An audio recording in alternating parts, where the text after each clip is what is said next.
नमस्कार मित्रांनो, टोमॅटो शेतीमध्ये तुमचं पुन्हा एकदा स्वागत आहे. मित्रांनो, आपलं बारदाना दाखवणार आहे मी आज. बरं का, आपल्याला बारदाना आपण गेल्या वर्षी आणलेला बघा. हे बारदाना म्हणजे काय, तर टोमॅटो शेतीला लागणार आपला बारदाना म्हणजे आपलं वेळू. म्हणजे ही वेळू का नाही, तर ही आपले 5 फुटाचे बांबू आहेत बघा. हे बघू शकता, कैची बांधलेली तुम्हाला दिसते ही कैची. आणि मित्रांनो, कसं असते माहिती आहे का, आता ही अंतवेळेस बांबू ह्याची गट्टी बांधलेली असते तर. आणि सगळं काय असते माहिती का, आता तुम्हाला मी इथं दाखवून देतो बघा.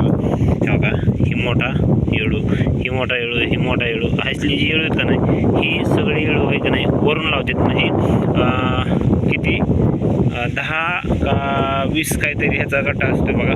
तर त्याला किती काय ह्याचा असं ना, परंतु त्याला काय करतात, वरून ही मोठी मोठी येळू लावतात आणि मध्ये आहे का नाही, मध्ये ह्या साईजची येळू लावतात. आणि वली येळू असल्यामुळं पुन्हा नंतर हे असली येळू वाकतात.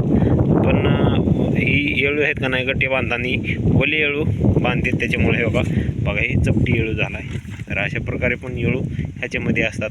तर ती सगळं राऊंड फिगर करून सगळी येळू बुड ती शेंडा अशा प्रकारे गट्टे बांधतात आणि ते आपल्याला देतात. वरून मोठे मोठे येळू लावतात आणि आतमध्ये बारीक येळू लावतात. तर मित्रांनो, तिथं प्रत्येक येळूच्या गट्ट्यामध्ये तेच प्रकार असतो.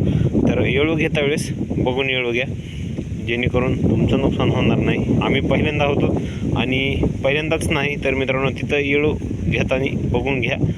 लय बारीक येळू घेतला तर पुन्हा वाकावाकी होती किंवा मोडामोडी पण होती. आमचे पण गेल्या वर्षी बरेचसे येळू मोडलेले आहेत मित्रांनो. हे बघू शकताय आपण, ही बांधलेलं किती बारीक आहे ही येळू बघू शकता. हे माझ्या बोटापेक्षा थोडाच मोठा आहे. तर ही येळू आपल्या टोमॅटो पिकाला दम धरणार नाही.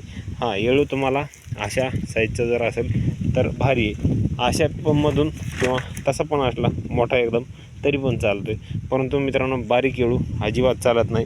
आता हे आपल्या कायच्या बांधलेले आहेत मित्रांनो. हे बघू शकता. आता येळू तुम्हाला मी मोडलेला पण दाखवतो.